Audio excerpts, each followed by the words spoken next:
మార్గశిర మాసంలో గురువారానికి ఎంతో ప్రాముఖ్యత ఉంది. ఈ మాసంలో గురువారం రోజున చేసే పూజని మార్గశిర గురువార వ్రతం అని అంటారు.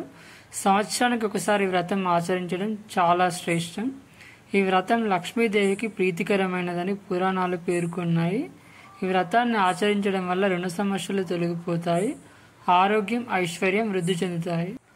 మార్గశిర మాసంలో గురువారం వ్రతం చేసుకునేవారు సూర్యోదయం కంటే ముందే నిద్ర లేచి ఇంటిని శుభ్రం చేసుకుని తలస్నానం చేయాలి. లక్ష్మీదేవి విగ్రహాన్ని లేదా చిత్రపటాన్ని అలంకరించాలి. గణపతి ప్రార్థన అనంతరం లక్ష్మీదేవిని పూజించాలి.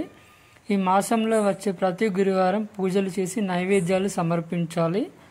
మార్గశిర లక్ష్మీ పూజ కథ చదువుకొని అక్షింతలని తల మీద వేసుకోవాలి.